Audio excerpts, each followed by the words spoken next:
I would like to ask Philippe Perle, who is director at the McKinsey company, to come up here and present a study which was done at the beginning of this year, I believe.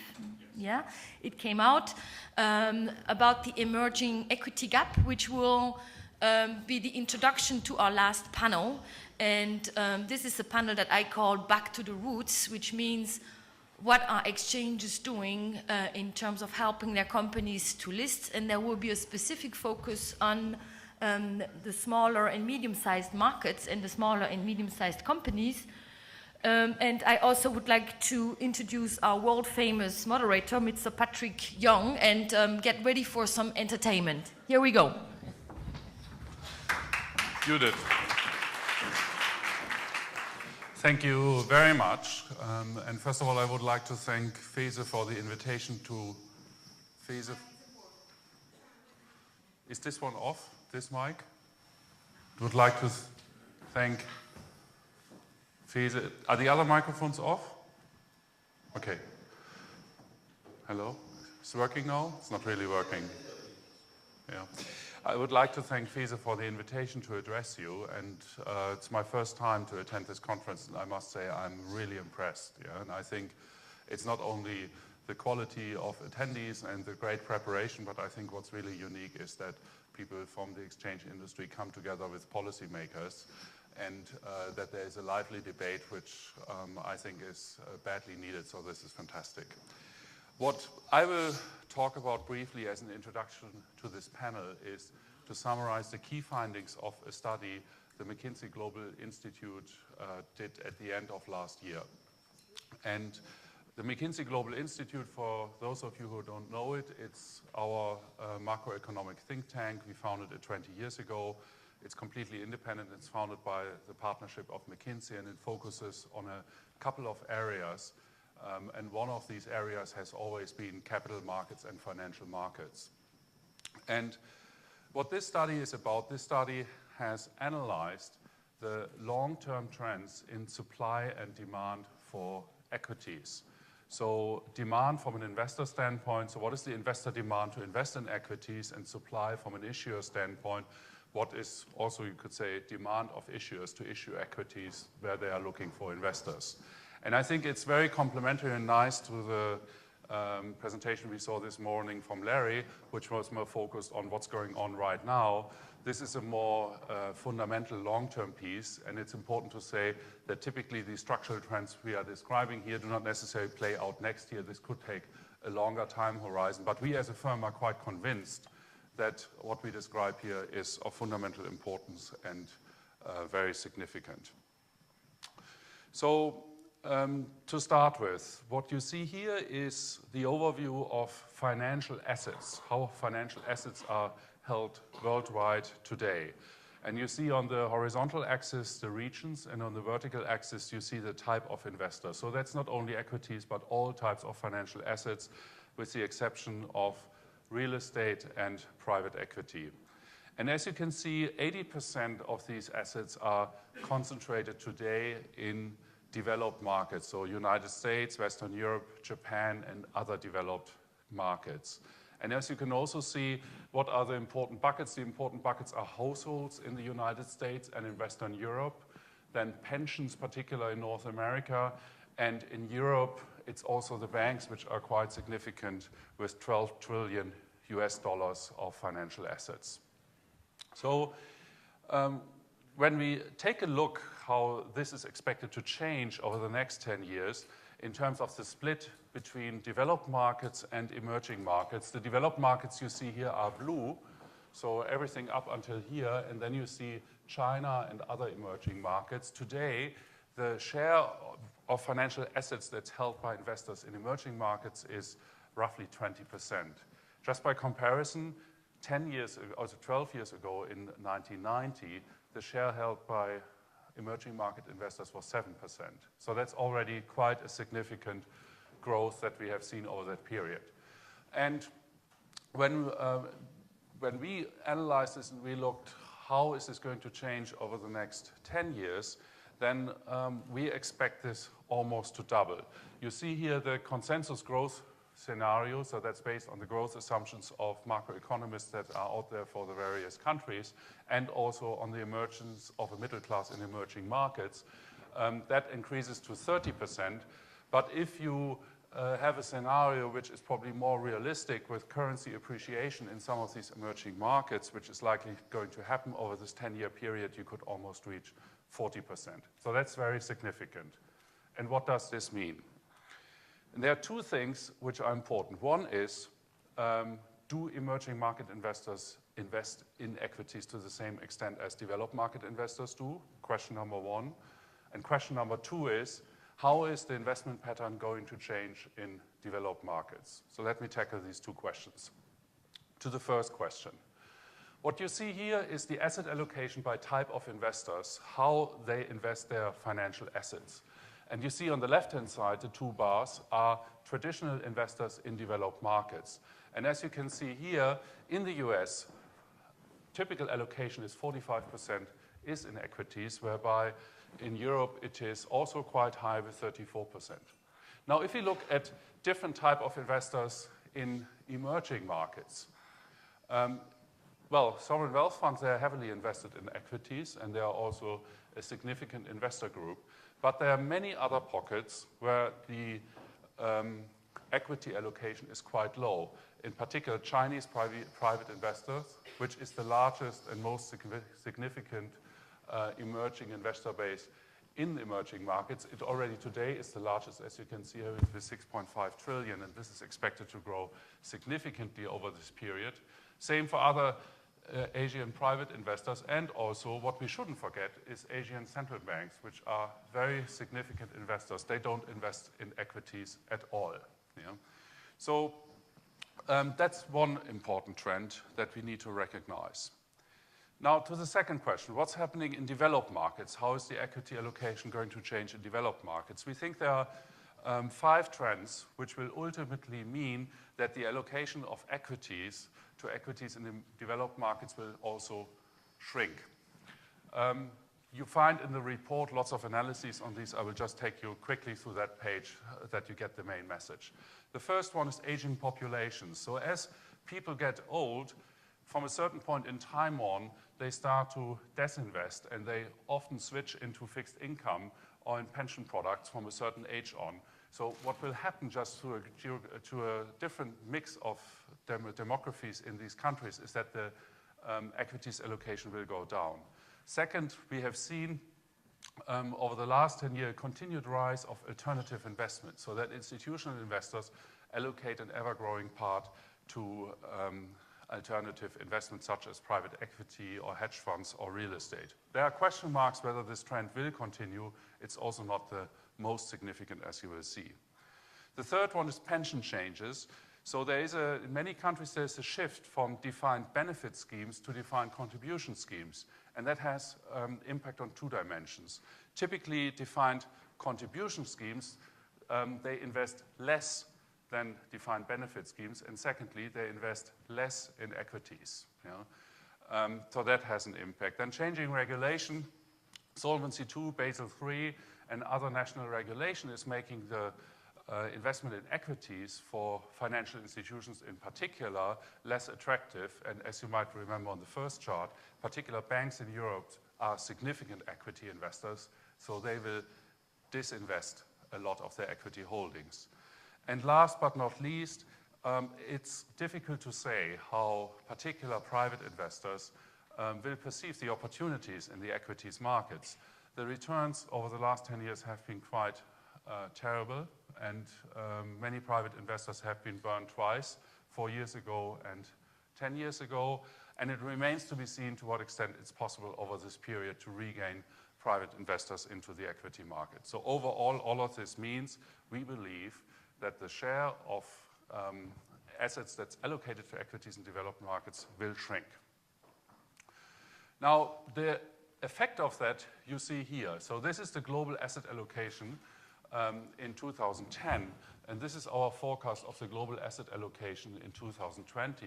You see that financial assets over these periods are nearly going to double, but that the share of equities as a portion of financial assets invested will shrink from 28% to 22%. Here again, you see summarized what I just talked about, what the main drivers of that are. A significant effect is the emerging market effect, so that investments shift, relatively speaking, to emerging markets, where generally people invest less in equities. And then aging population is very significant, alternatives is significant, and the other two are rather small.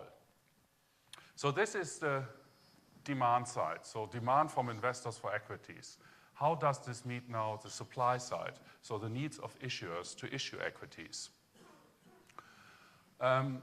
What you see on the left-hand side are the 25 trillion we just saw, which we expect in 2020 as the demand for equities, and that meets an estimated need of issuers to issue equity of $37 trillion US. So there is a significant gap. And if you allocate this by region and you look where this gap is most significant, it's primarily in Western Europe, in China, and in other emerging markets. The US and other developed markets seem to be fine. They might be coming out okay. So particular for European exchanges, that means that over the next 10 years, there will be a significant equity gap. Now, to finish, what could some of the implications be for exchanges, particular exchanges in Europe? I think the first one is there is a case to say exchanges should join forces with policymakers and market participants to enable equity investment. So there are question marks: how can, through policy changes, how can you achieve higher rates of household savings generally? How can you reduce tax and management biases against equities in various countries, particularly the tax break on interest you pay on debt versus the tax treatment of equities. There's also a question whether all the changes of the cumulative impact of regulatory changes, which is hitting the industry and is hitting investors, and we have heard that on some of the panels before, that this should be assessed and the implications of that should be considered. And lastly, there's also a case to create broader access to the equity markets for small companies, one of the topics we will discuss on that panel. I think the second priority for exchanges is quite obvious, that in such an environment it becomes even more important to do your homework in terms of ease of access, low transaction cost. Think about low-cost products such as ETFs, or ways how to disintermediate brokers, which has been a theme for a long, long time but hasn't really happened until to date. And the last point is, if you think about these challenges, who are going to be the institutions who can make a significant contribution to solve that issue, in particular for the medium-sized and smaller companies? It's certainly not going to be ECNs, yeah? And it's also not going to be the large market participants. You know, they do not necessarily have an interest in this, because they are focused on the large multinational companies which drive most of the trading volume and most of the fees in their businesses. So there is a case that regulators' exchanges, together with policymakers, can play a very meaningful role here. Thank you very much.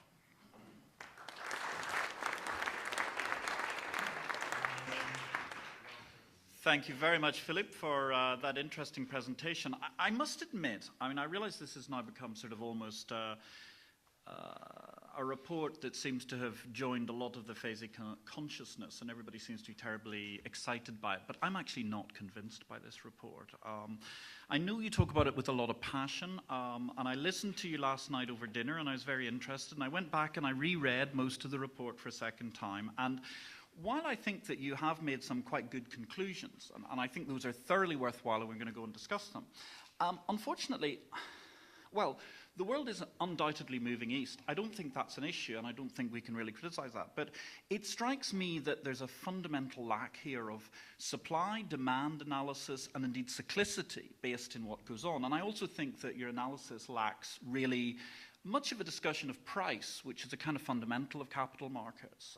And I mean, I think I would look at it in perspective of, say, the 1950s. And I mean, George Ross Gooby of the Imperial Tobacco Pension Fund, in possibly the best move that the tobacco industry ever did for civilization, famously took the pension fund industry out of investing in bonds and started buying equities. Why did he do that? He did it because, effectively, you could get stocks that were yielding a lot better than bonds, and therefore he started allocating very aggressively into the equity capital market.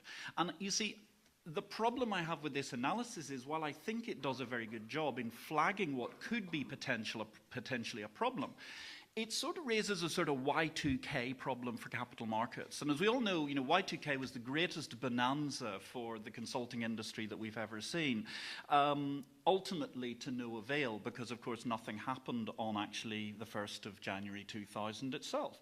And I think that if you look at the fact that you haven't taken into account, for example, really, I think pretty important things here. I mean, we could argue and discuss the linearity of the analysis, which I think it is a very linear piece. And I think that there's been a lot of extrapolation here that goes on in, frankly, multiple issues that ultimately leads us to have so many tail risks that I'm not really convinced. But I think the thing that I would look at is technology. I mean, if you'd written a report in 1998, you could have quite easily said, in 2012, financial markets will not do the volume that they're currently doing because floor traders won't be able to wave their arms around enough in order to do the trades. No, that would have been absolutely true, but it would be a linear extrapolation of what we have. And I think that, I mean, if you look at where we're going to be in the next 5, 10 years in relation to nanotechnology, in relation to the fact that actually longevity is going to change quite fundamentally in the course of the next 10, 15, 20 years. I mean, they're growing human bones in Petri dishes at the moment, ladies and gentlemen, probably not within this hotel, I hope, but they certainly are in the great scientific labs of the world. We've got graphene, that fabulous invention both of the Poles and the British that is being popularized. That is going to turn the world on its head. And of course, it is a problem at the moment because we're all incredibly bearish because, of course, the world is at an end. If you're a Western European, for the rest of us, it's actually not too bad unless you're American, ha ha ha. But the point I would say about that, ladies and gentlemen, is that, the economic status quo is not going to remain the same. And so, in essence, I have to challenge this paper because I do not believe that you've allowed for the significant structural change that's going to take place. And I'm sorry, because I don't really think it's particularly relevant. And I think actually the worst thing of all is to look at the fact that there is not going to be essentially any market structural change in the course of your paper. And this is, to me, quite fallacious. Because the point is, ladies and gentlemen, at the moment we are at the height of banker power. Banks will never have the same power in financial markets in history as they have had in the course of the last few years and perhaps the next few years to come.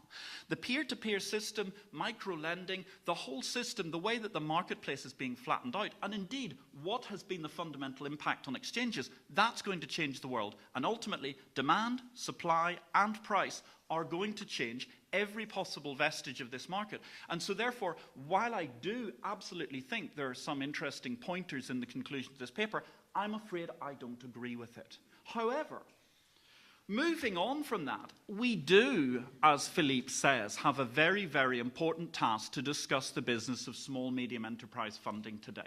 We do have certainly there an equity gap that's very, very important. And I think one of the things which Philippe did say in his comments, which is absolutely relevant, the engagement of policymakers to encourage household savings, to encourage the, well, not so much necessarily the tax encouragement for equities, but perhaps removing some of the backwardation in the taxation market that encourages debt, that encourages private equity, and so on. And that's certainly something which I think is quite important. So perhaps we could start the discussion there, because, ladies and gentlemen, I'm working on the presumption you can all read, but I will briefly introduce my panel. Philip Harlow from McKinsey. He's director of their organization. You've heard from him already in his interesting, but I do feel not quite right paper.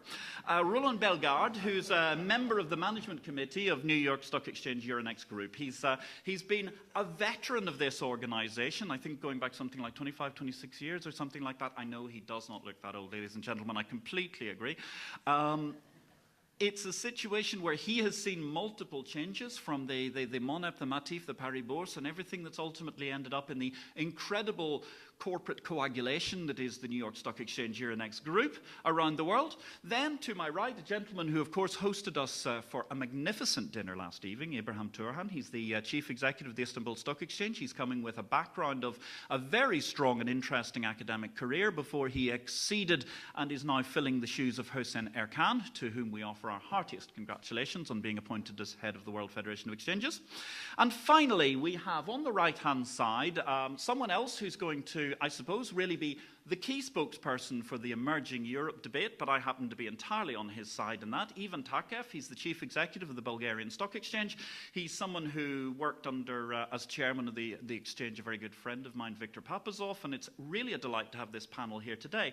We were talking about this whole issue about engaging policymakers in order to manage to make markets go forward, and I think that would actually be quite a useful point at which to discuss it. So perhaps we can start from maybe the basic ground up of the Sophia view. I mean, Ivan, how do you view the whole issue of how you manage to get government to engage with you helpfully in order to help both the exchange as a whole, the listings process, and of course, our beloved small and medium enterprises? Hello, everyone. First of all, allow me to say thanks to the FESA Secretariat for inviting me here to this marvelous event. I come from a market that pretty much relies on the SMEs. In fact, 100% of our companies fall under the definition of SMEs.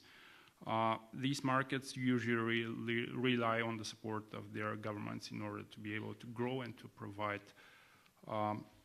opportunities to the listed companies. The capital raising process is number one in terms of importance for the SMEs.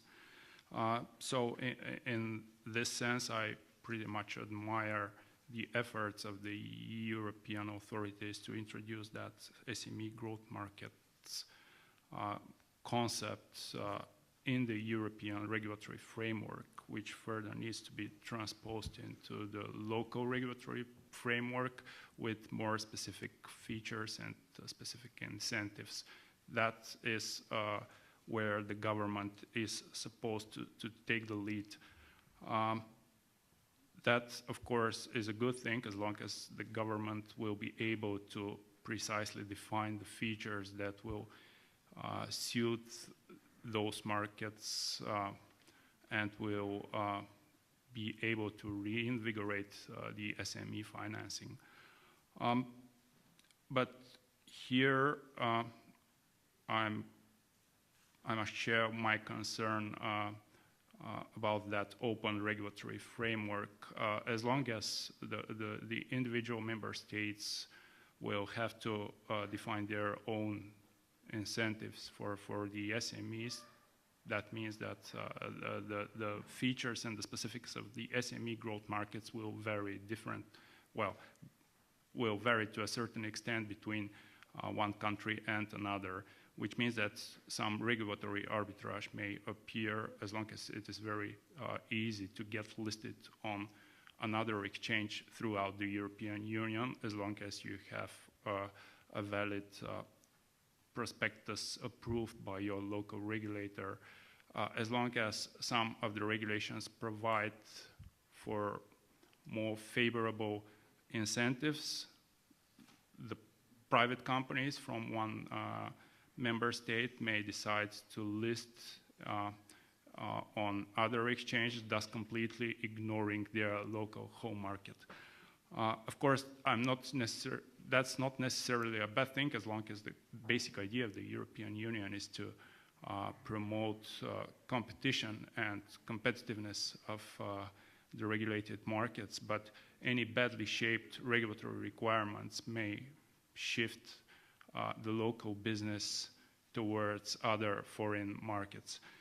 Another issue that I think is really important in that case, because more or less we have seen this in Bulgaria, is that the specifics of the growth market should be very precisely defined, because otherwise we may come up with situations where some companies get listed in order to exploit certain incentives for instance, tax incentives that apply to their markets. But the reasons for getting a listed company, the main reason should be to raise capital. We've seen in our experience, some companies that get listed in order to exploit certain tax benefits, but this is not favorable for the market as a whole. It may lead to some short-term results and even financial revenue streams, but in the long run, this is very detrimental for the market. And this is where the government should be very precise when defining the features and the specific of the SME growth markets. Of course, the other things are more than obvious. These are regulation, effective enforcement of that regulation. Taxation is also one of the most obvious things. Mm-hmm. Thank you very much. Ivan, a very interesting point to start with. And I know that Roland is going to be itching to talk about competition in just a few minutes, but I'm just going to hold that thought back for a second, because I'd like to move to Ibrahim. I mean, obviously, Ibrahim, you're not within the European Union at the moment. How do you see the issue of how the government engages and a government can engage with you in order to manage to help your market and particularly help SMEs? I'm sorry. I apologize. Okay. Well, thank you. Good afternoon to everybody. Well, of course, actually, let me first emphasize maybe a critical issue which is related to that. It's really important that we have SMEs within the system. I guess yes. Simply because we are talking about the changing composition of the global output. I've been with G20 discussions for 4 years. And this covers the crisis period. And I don't remember any single discussion, any single meeting that we have not mentioned about the emerging markets should play a more important role, a more determining role in the making up of the global economy, global output. So we want emerging markets to play a more important role. But what are emerging markets? Big companies? No, most of the time SMEs. And if the differential between the advanced economies and emerging markets is to be closed, then we should admit that SMEs of the emerging markets especially should and have to play a role in this way. But it is not easy for them to have access over the bank lending. Bank lending is costly and it's getting even more costly. Bank lending is scarce and it's getting even more scarce. So given the new regulatory framework, new liquidity provisions, new capital adequacy charges, I should say that it will be very, very difficult for an SME from an emerging market. Most of the time, emerging markets may not have the investment grade. So it is very difficult to refinance the bank lending for a local bank. So we definitely need capital markets if we want SMEs of emerging markets to play a role. So then I'm coming to your point, Patrick. What may be the role of the government? Well, I think we should not exaggerate it. I'm a firm believer of the free market economy, by the way. I mean, my motto would be less government is the best government. Because most of the time, the incentives produced or provided by the government may not be as effective. Ivan has already mentioned it. I mean, you know, in theory of economics, there is something as we call unintended consequences of intended action. Most of the time, it works like this. The government puts something to subsidize or to motivate something, but it serves something else. And most of the time, cost-benefit analysis. Well, does it work? Question mark. So, but what, Patrick, you mentioned, I mean, not maybe pushing equity market or SMEs market, but to at least not behave fixed income and equity in a different way. That is very crucial, I guess.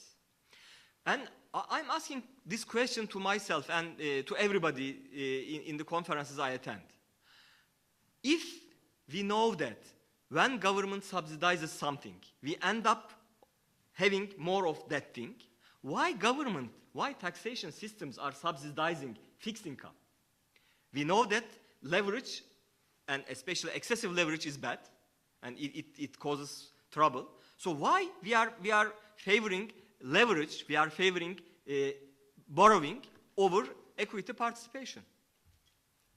All tax systems are favoring, in spite of our knowledge from well-known Miller-Modigliani model, which says that there shouldn't be any difference in terms of capital composition when you look at the firm's value, what there is, simply because of the taxation system.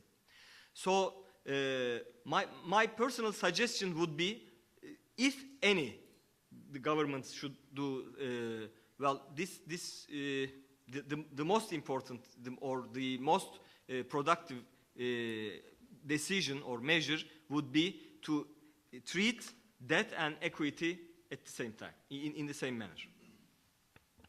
You know, it's interesting. I mean, the further one travels east, the more delightful it is to come to places like Istanbul and Moscow and meet pure fat capitalists, ladies and gentlemen. It's such a delight.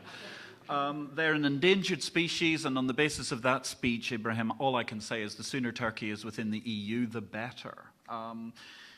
Look, there's a number of points that are being raised here, and I'm going to come back to you actually a couple of times in the next few seconds, Roland, because there's some things. But let's talk first of all about the fundamental question I was raising. I mean, what is the sort of role that you see that government should ideally form in order to try and help and encourage the marketplace? Okay, let me try to answer this question bluntly. I would tend to agree with Dr. Turhani. I think it's fundamentally they are only creating distortion.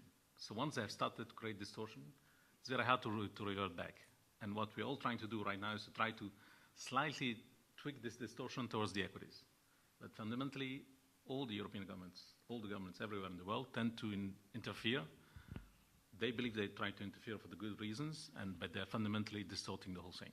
Today, it's distorted towards the fixed income products. And we are all trying to make it at least less harming for the equities.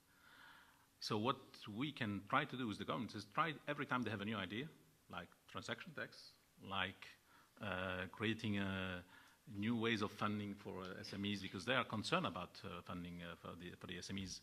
They go back to strange ideas like creating a specific bank.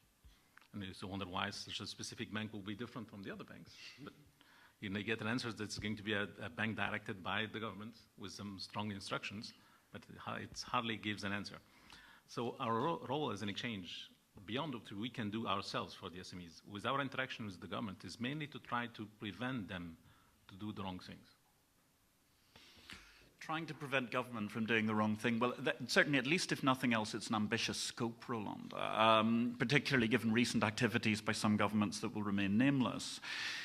That, I suppose, gives us an opportunity to try and wrap up this particular issue. I mean, Philippe, you're a man of the world, genuinely. You've advised people on just about every continent that the world has seen. What do you think is the issue? I mean, you raised it yourself in your report, to do with these distortions, and also what role government can potentially play. How would you engage on behalf of your clients with governments in order to manage to reach a better solution? Yeah, very happy to answer that question. Before I do, just and as you maybe can see in the audience, as you might see in the audience, we did not discuss it beforehand. Yeah. Just a few comments on what you said. I think it's a very fair challenge. I agree with everything you said in relation to our report. However, it is based on two assumptions which are wrong. in relation to the report. Yeah? The first is that this isn't a report about equity trading, or it's a report for exchanges. It's not. Yeah? It's primarily addressed at policymakers and tries to draft to paint a picture about equity demand and supply. So that explains why we are not necessarily elaborating on price, technology, spreads, and things like that in the report. And the second is, you're absolutely right that this is a linear, static perspective, and what we don't do, and I should have made that clearer, that's my mistake, is we are not forecasting that this is what's going to happen in 2020. We are saying if you extrapolate structural trends from today, this is what would happen. And of course, there will be an equilibrium in some kind of form by then. But the question is, how is this equilibrium going to look like? Will the cost of equity rise? Yeah? Will some issuers have difficulties to find money or go to other markets? Will they try to find other sources of capital? Yeah. So, but I absolutely agree with what you said. Now, to your question, I think the best approach that in most countries is usually that you start with a thorough analysis what the situation is in your own country, because the issues are very, very different. So in some markets, for example, you need to understand the banking system. Just to give you two comparisons to countries where this is very different. So in the UK, we have a highly concentrated banking system with a handful of banks. They're all privately owned. They're all listed on the stock exchange. They all want to earn their cost of equity. And in this market, it's not an issue for large corporate MNCs to find the capital, because if the English banks don't do it, there will be international banks who step in. But for SMEs, that doesn't work, because you need a branch network. You need a presence in the country. And if you don't have it, if you come from outside, you cannot lend to SMEs. That means the SMEs are stuck with the English banks, which for various reasons have moderate appetite for SME lending at the moment. So there is a credit crunch for SMEs in the UK.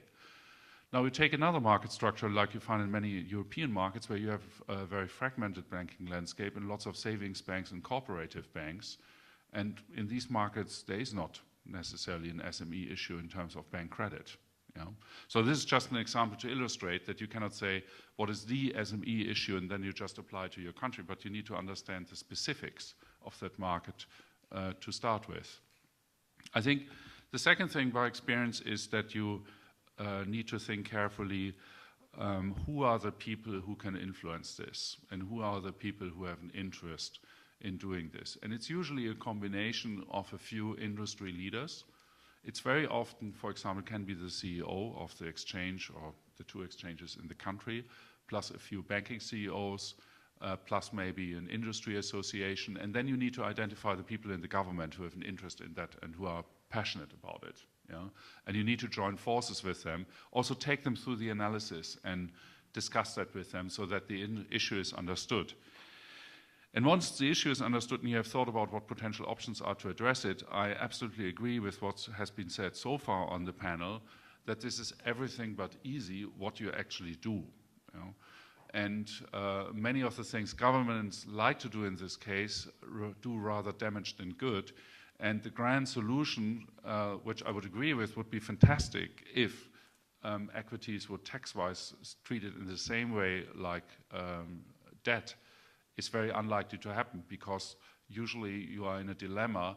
If you even agree on a country level that this is a good idea, you cannot do it if the other countries don't do it, you know, because you're concerned that corporations will leave the country because the tax benefit is that significant. So you're a little bit stuck. It's a little bit like the financial transaction tax, yeah?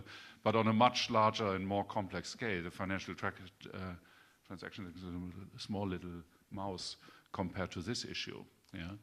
So I think what you then typically need to do is you need to find out, is there an issue in the banking sector that you need to address, yeah, and how you can address it. Secondly, are there some incentives you can give for equity investment for private investors? And that very often goes hand in hand with an agenda governments have anyway in these cases, because they need to set incentives for households to save for retirement because of demographics and because of pay-as-you-go systems in most European markets.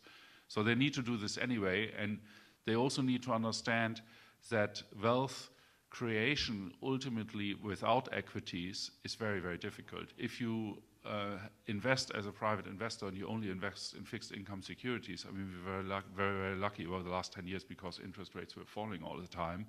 But look where interest rates are. It's not going to happen for the next 10 years that they will fall further. And if they do, then this could be even, would not necessarily be a good reason to invest in fixed income securities. So governments need to have an incentive to understand, to educate the population that despite the turmoil that we saw over the last markets, they need to go back into equities. Yeah?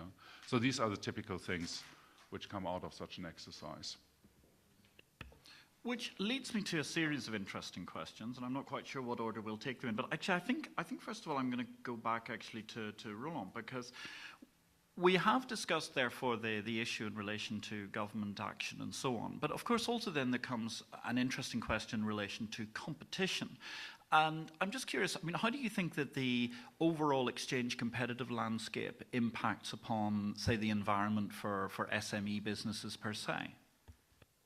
I think it's an interesting question because you can imagine that there is no competition on SMEs.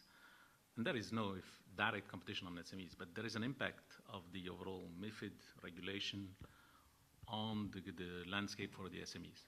The fact that there was a kind of a cross-subsidization, as mentioned by Larry Tabb this morning, in between the blue chips and the SMEs, at the exchange levels, equally at the brokers level. The fact that there is enough competition today on the blue chips and mainly concentrating on the blue chips has created a lot of difficulties for some exchanges, but equally a lot of difficulties for the local brokers and the domestic brokers, the ones that were subsidizing their activities on the SMEs with the volumes and the revenues they could catch on the blue chips. And this is something no one is really looking at. And we have seen gradually less and less brokers able to invest in research, able to deliver a service for bringing SMEs to the market.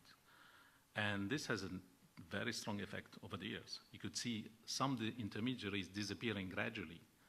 And for the last 3 or 4 years, a bunch of brokers which were fully specialized on SMEs have lost all the volumes, all of the major volumes that were helping them to get revenues on the blue chips.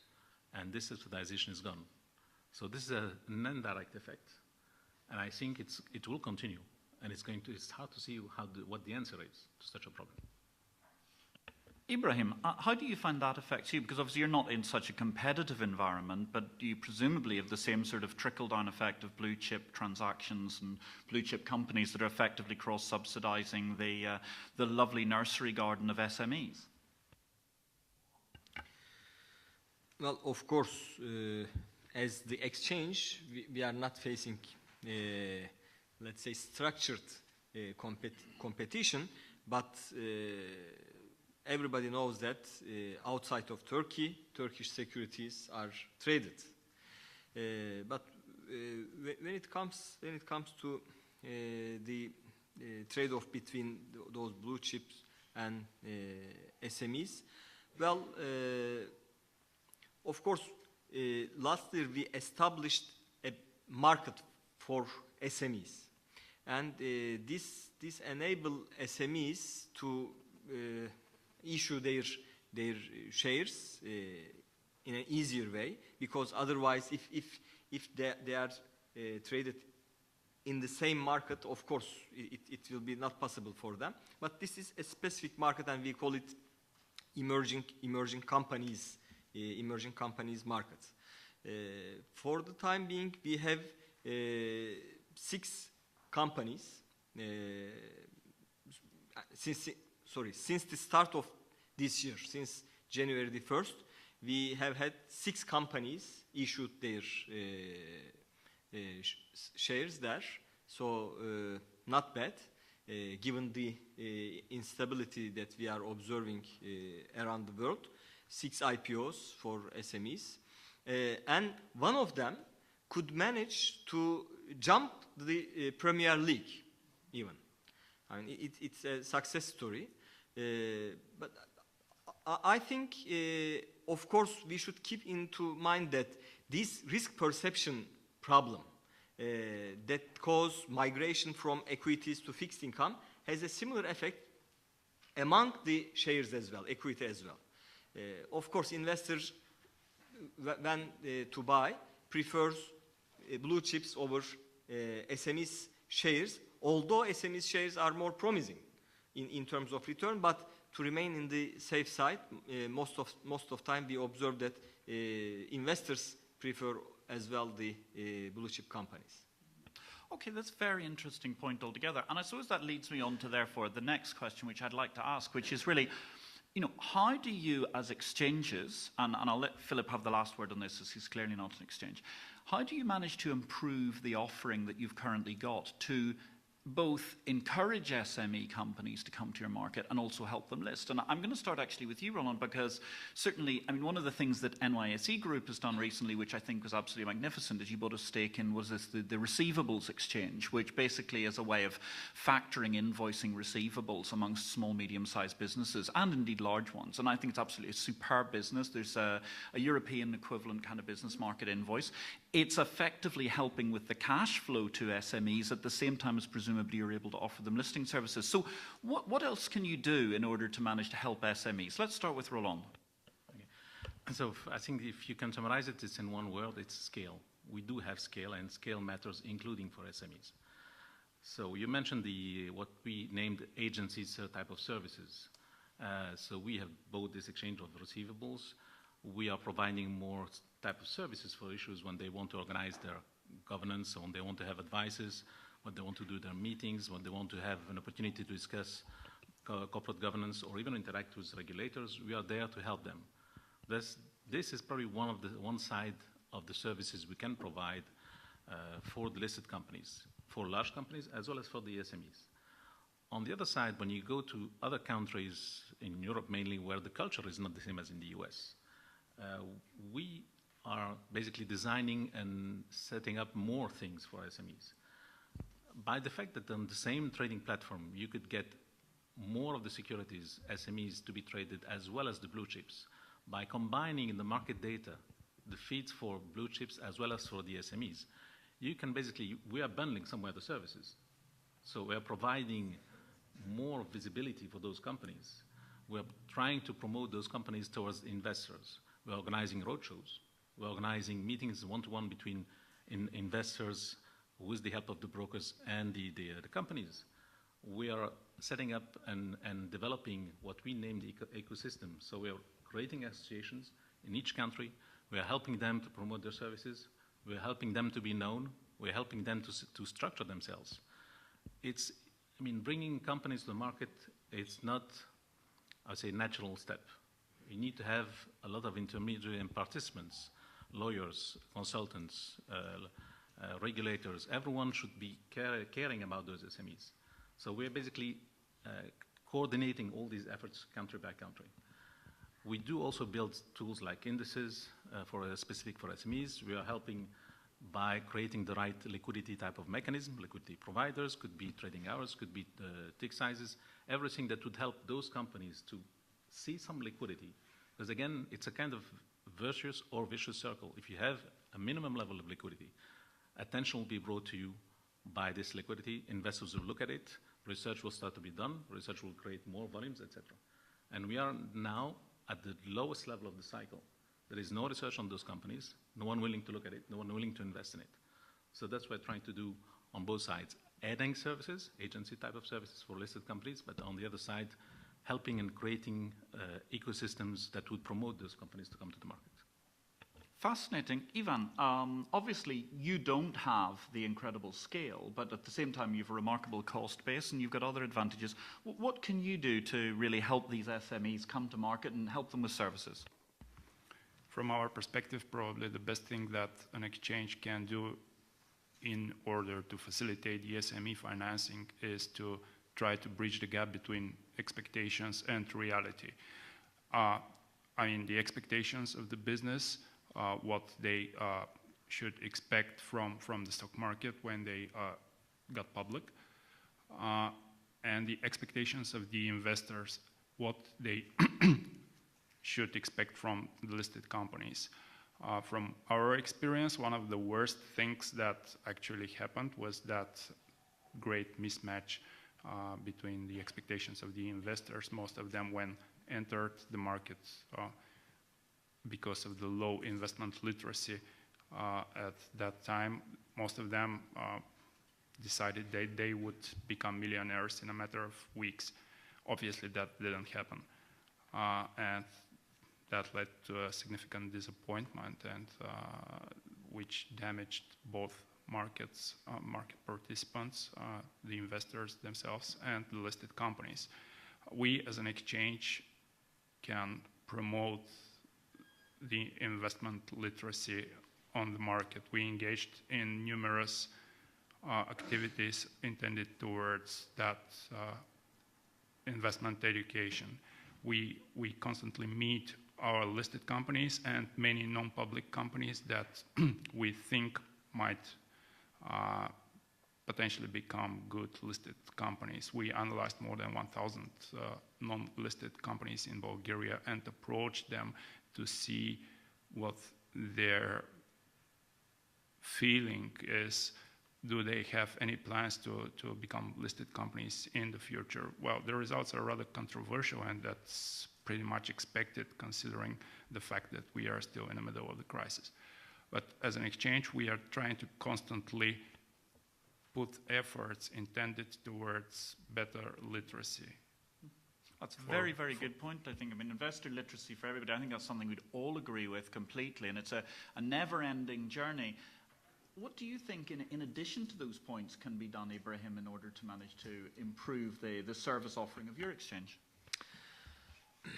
Well, actually, maybe I should mention our policy.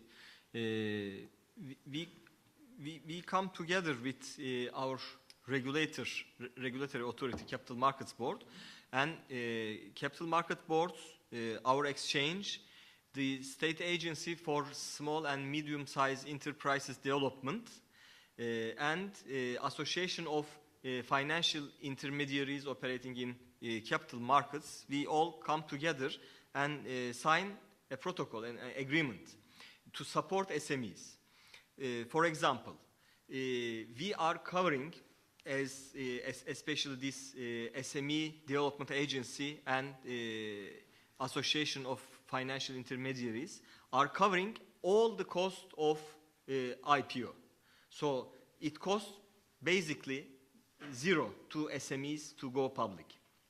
Second, we assign a market advisor to each SME on its way to get ready for going public. So SME is not working alone on this very, very difficult and sometimes dark road, but it has an advisor, and most of the time a brokerage house, to guide it throughout his way. And also we assign a market maker to ensure that liquidity will be always there within this specific emerging companies market. And last but not the least, I mean, in practice, there is no listing condition at all for the SME. So we don't want anything at all. So the only thing that they are ready with the advisor, and advisor approves that they are ready, so they go public basically without no cost and without no condition. Free market. It sounds a truly free market, ladies and gentlemen. It sounds like Aldi or Lidl have got into the Turkish Stock Exchange. I really applaud you. I think that's absolutely fantastic altogether, Ibrahim.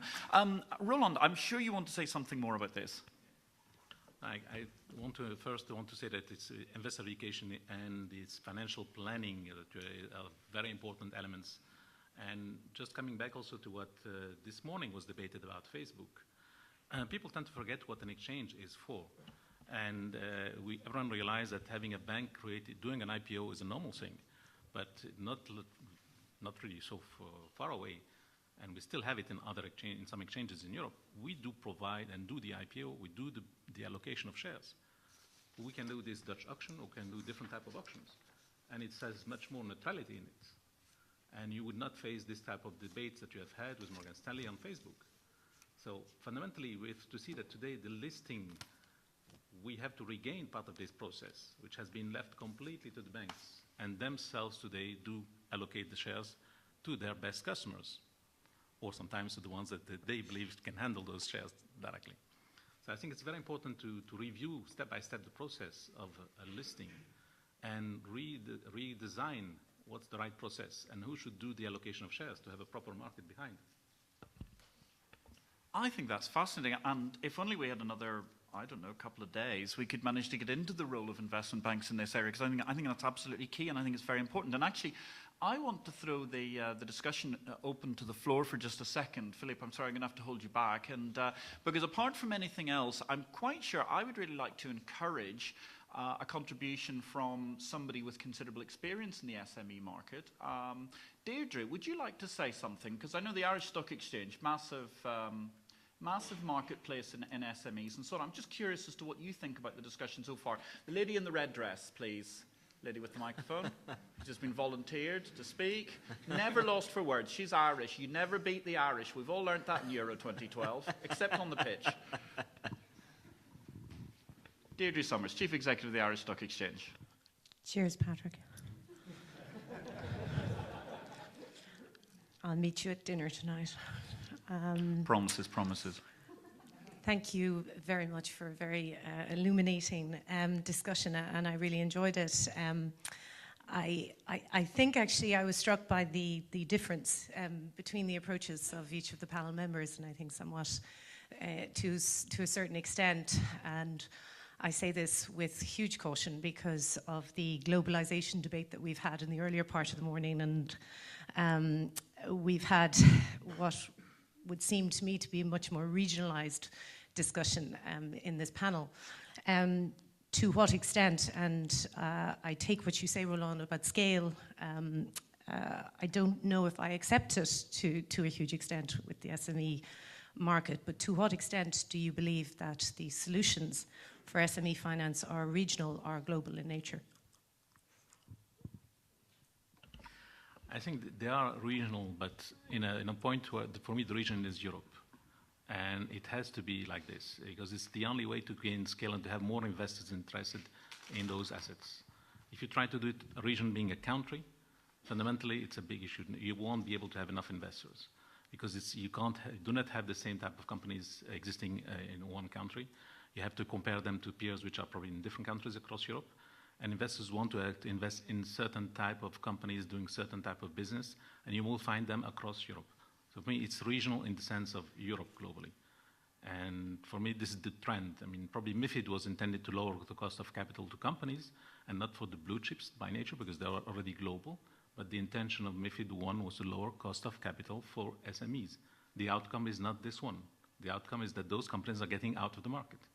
So fundamentally, we need to bring it back to the market, and this has to be something that we should promote as exchanges by globalizing, and it means for me scale across Europe. Yeah, I think as much as I would like to see this aspiration to happen, I'm a bit skeptical. I mean, if we look at the data, we see that the traditional home bias has largely disappeared for the blue chips over the last 10 years. But it's still very, very persistent with SMEs. And if you think about it, it's also clear why. Because investors outside the respective countries, they don't know them. Usually the level of information that's available is much more limited. And as we've also heard, there are no analyst reports, so it's really hard. I mean, it's really hard to invest in SMEs across borders. So I think it is a very, very good aspiration, but it will take a very long time before this becomes not even to talk about global. I think it's a domestic issue at the moment. Thank you, Philippe. I think that's a very pertinent point, and Ibrahim is desperate to make a comment. Yes, I agree, Patrick, but there may be solutions. For example, if exchanges can come together and collaborate among themselves, we may, for example, create ETFs for SMEs, covering more than one country, more than one exchanges. So intra exchanges, SMEs, ETF, let's say, okay? And through this, I think the kind of problems that you mentioned may be Of course, not eliminated completely, but at least decreased to a certain degree, I guess. Ivan, do you have a final comment to make on that topic? And then I'm going to let Roland, I think, have a last word. Yes, just one thing. I totally agree with Roland that it's a global challenge to promote the SME financing and to reinvigorate those markets, but it has some purely regional or even national implications. These primarily arise from the fact that there are some other specifics originating from the local regulations which have nothing to do with the markets. These are mostly specifics from tax perspectives, from the perspectives of the customers of the SMEs, because they tend to vary from one type to another, and there are other regulatory specifics that also have nothing to do with the stock market. So it's a global problem, but it has some very specific regional and national implications.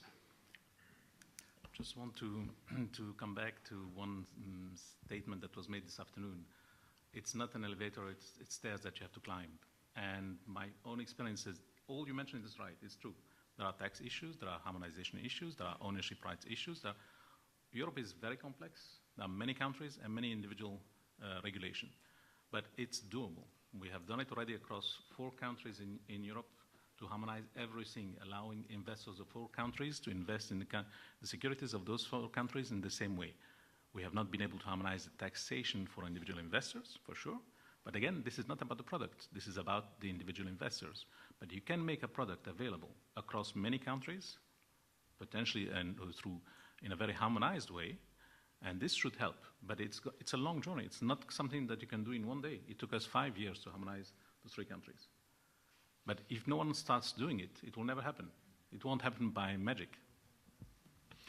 You know, ladies and gentlemen, this conversation, I think, is going to run all the way over dinner, but unfortunately, our time is at this juncture, I do believe, almost up. Oh, I see I've actually got a 5-minute board, which is incredible. I'm using, that was 5 minutes ago. That's good, because it actually said Samsung's technology definitely says 1 hour is up. So at this stage, ladies and gentlemen, I think we're at the point where we need to draw a line underneath what has been discussed today. It's been a very interesting conversation altogether. We've looked at a multiple of different issues across the marketplace. We've had some very, very interesting and varied discussion. I think that Philippe Harle offered some very, very useful insights into the sort of engagement that we are going to need, no matter whether there's an equity gap or not. We need to look at whatever is going to happen in the future in order to encourage household savings in towards the equity market, and therefore we need to broaden SME access. Absolutely things that I think we all wholeheartedly agree with. Ivan Takev, I mean, a man who comes from an exchange where 100% of his listings are small and medium-sized enterprises, and with no disrespect to the Bulgarian exchange, some of the listings are so small that they wouldn't even actually be probably eligible for some of the larger SME issues. In itself, I think an interesting dichotomy of this whole debate, because truly we have scale, we have regionalization, we have globalization, but there are opportunities at all manners of levels within this marketplace. And I think that it's very interesting, however, that Ivan was the man who was telling us how much he welcomes the European framework for reinvigorating the SME financial function. And I think that's absolutely important that we do have, as he stated, an open regulatory framework in order to manage to reduce the possibility for regulatory arbitrage and also allow a clean, open playing field for the opportunities for funding our businesses in the future, whether within the EU and beyond. Ibrahim, who's been such a generous host, and we are looking forward to dinner this evening, well, he raised really, you know, the critical issue. I suppose it's the truth of the fact that while there may be a Galatasaray, we always have to look to see where the smaller parties and the players and the teams of the futures are going to come from. And in that respect, I mean, the changing composition of global output, as he referred to it, is absolutely vital. The world is, in fact, very much encouraging much smaller startups and much smaller businesses than ever before, and we only need to look at the issues of, say, information technology and the internet, where 10 or 20 million in seed funding 10 years ago can be effectively replicated with barely $1 million or $2 million today, perhaps even less. And I think that it's interesting, I mean, he's talked about the key issue of emerging markets, and in fact, I do personally believe that SMEs are the ultimate emerging market, even when they come from parts of the rich world, or at least the allegedly rich world. The issue I think that we're looking at here is, of course, as Ibrahim has outlined, the fact that bank lending is incredibly costly for SMEs, whether it's in Turkey, whether it's in the relatively restricted marketplace of the UK, as Philip has been talking about, or indeed many other issues and areas of the banking market. Hopefully, in some senses, that is going to change over time, because we will see the de facto deregulation. And don't be scared of that word, shadow banking. It's the most important thing to come forward in its progress in the financial markets, because it's going to be the peer-to-peer lending and the micro-lending institutions that are actually going to be creating the businesses of the future, much more so than the banks that are going to have to spend the next 10 years restructuring their way out of an unholy mess. The situation, I think, was beautifully surmised in terms of the first question in relation to what we expect from governments and politicians by Ibrahim. Less government is the best government. Why indeed do we need to have too much more of it? I completely agree. And of course that led us on, interestingly, to discussing how we were looking at the whole issue of essentially the risk from government when we see their intervention, as Roland said, and coming from, well, the polyglot culture of New York Stock Exchange, Euronext, certainly you deal with enough jurisdictions to manage to have considerable experience in the field. And I suppose that is true, but at the same time, Philip has outlined for us very well, Philip Harlow, the whole issue of how we need a branch network, the distribution that's going to be important, something that recurred to us throughout the course of the conversation, looking at it from a regional and a localized perspective. And I think that also when we came to address the whole issue of competition, and there was this very interesting issue, of course, the effective de facto trickle-down cross-subsidy, as raised by both Roland and Ibrahim, about the way in which larger companies, larger listings, and the cross-fertilization of the capitalization from larger businesses can come through within the exchange environment, where the exchange effectively can try and subsidize the future businesses. And that's true whether you're in the, how might one put it, highly structured competitive environment that NYSE Euronext faces, for example, or indeed the less structured competitive environment of Turkey, which, of course, Ibrahim was referring to. When we came to look at the issue of other services, I think Roland offered us some fascinating insights. I mean, scale, he argues, matters, something which Deirdre has subsequently disagreed with. And I must admit, to me, this remains a moot point. I think scale can matter in certain circumstances, but I don't think it's necessarily a slam dunk that it's absolutely agreed at all times. However, the breadth of the agency services being provided by NYSE Euronext, I think, provide a fabulous new world model of exactly how the large department store kind of issuing enterprises, the mega exchanges of today, really need to go forward in bundling services, as Roland put it, and creating an ecosystem for the small and medium enterprise business. And therefore, it's true, as he said, it's not a natural step. We need to interact with a large number of stakeholders, a large number of intermediaries, whether they be consultants, whether they be regulators, lawyers. We also had the very key point being raised by Ivan, all about the issue of how important it is to constantly be out there educating both the issuers and indeed also those who are the traders within the marketplace. And I think that was something upon which we looked at throughout the issue of trying to bridge, as Ivan put it, the expectation and reality gap between issuers, between the traders themselves, and between, of course, the investors at the end of the day. In terms of creating a capitalist environment, it's one of the delights to always come to Turkey and to visit this incredible pulsating city of Istanbul in order to really see how an incredible city with an ancient and magnificent mercantile history has progressed to being a modern, pulsating mercantile city.